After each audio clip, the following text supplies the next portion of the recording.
துணைத் தலையங்கம். பிராமணர்கள் சூழ்ச்சி. ஸ்ரீமான் சத்தியமூர்த்தியின் தன்னை அறியா மெய்யுரைகள். ஸ்ரீமான் சத்தியமூர்த்தி அவர்களின் ராஜ்யவாதத்தைப் பற்றி நாம் அநேக விஷயங்களில் மாறான அபிப்பிராயம் கொண்டிருந்தாலும் அவருக்கு ஆவேசம் வரும் காலங்களில் தன்னை அறியாமலே ராஜதந்திரத்தை கையாளாமல் உண்மையை கொட்டிவிடுகிறார் என்கிற சந்தோஷம் நமக்கு அடிக்கடி ஏற்படுவதுண்டு. சமீப காலத்திற்கும் 2 சந்தர்ப்பங்களில் 2 உண்மையை தாராளமாய் வெளியிட்டிருக்கிறார். அவற்றில் ஒன்று மிகவும் முக்கியமானது.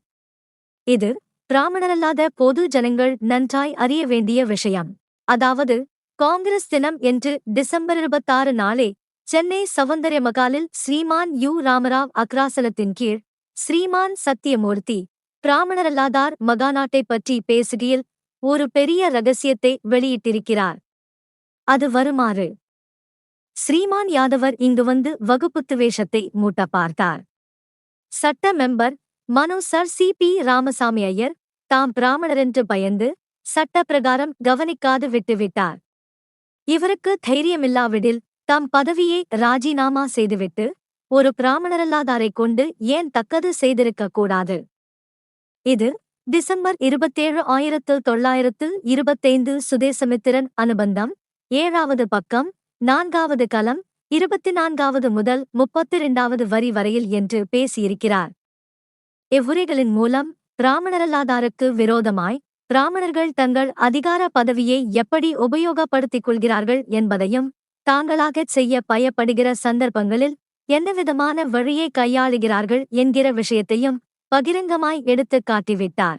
இது கல்பாத்தி விஷயத்தில் தங்கள் அதிகாரம் எப்படி உபயோகப்படுத்தப்பட்டது என்பதும் தாங்கள் கொஞ்சம் பயப்பட வேண்டிய சந்தர்ப்பமாகிய காஞ்சிபுரம் மகாநாட்டில் ஸ்ரீமான் ஈ.வெ. ராமசாமி நாயக்கர் வகுப்புவாரி தீர்மான விஷயத்தில் ஒரு பிராமணரல்லாதாரைக் கொண்டு அத்தீர்மானம் ஒழுங்குக்கு விரோதமானது என்று தள்ளும்படி செய்ததும் எப்படி தக்கது செய்யப்பட்டது என்பதும் வாசகர்கள் உணர்வதற்கு சரியான சந்தர்ப்பம் என்று நினைக்கிறோம்.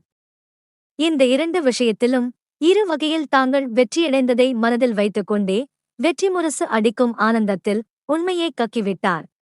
இதைப் பற்றி பிராமணரல்லாதார் சார்பாக நாம் நன்றி செலுத்துகிறோம்.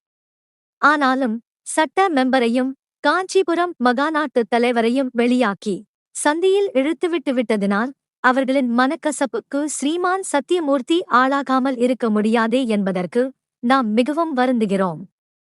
தவிர மதுவிலக்கு விஷயத்தில் பிராமணரல்லாத மந்திரிகள் என்ன சாதித்துவிட்டார்கள் என்று அடிக்கடி பிராமண பத்திரிகைகளான ஹிந்து, சுதேசமித்திரன், சுயராஜ்யா முதலியவை பாமர ஜனங்களுக்கு பிராமணரல்லாதார் கட்சியின் பேரில் வெறுப்பு உண்டாகும்படி தங்கள் பத்திரிகையின் மூலம் விஷம பிரசாரம் செய்வது யாவரும் அறிந்த விஷயம். போதா குறைக்கு காஞ்சிபுரம் மகாநாட்டிற்குப் பிறகு என்று சொல்லிக் கொண்டு ஸ்ரீமான் திரு வி. கலியாணசுந்தர முதலியாரும் மதுவிலக்கு என்கிற பெயரைச் சொல்லிக் கொண்டு ஸ்ரீமான் சி. ராஜகோபாலாச்சாரியாரும் புறப்பட்டிருக்கிறார்கள். ஸ்ரீமான் ஆச்சாரியாருக்கு பதில் சொல்லும் வகையில் மதுவிலக்கைப் பற்றி ஸ்ரீமான் சத்தியமூர்த்தி பேசுகையில் நாம் சுயராஜ்யம் பெற்றாலொழிய குடியை ஒழிக்க சட்டம் ஏற்படுத்த முடியாது என்று சொல்லியிருக்கிறார். இதனால் இப்பத்திரிகைகள் பிராமணரல்லாத மந்திரிகள் பேரில் குறை கூறும் கூற்றுக்கு என்ன ஆதாரம் இருக்கிறது என்பதை வாசகர்களே அறிந்து கொள்ளலாம். குடியரசு துணைத் தலையங்கம், ஜனவரி 10, 1926.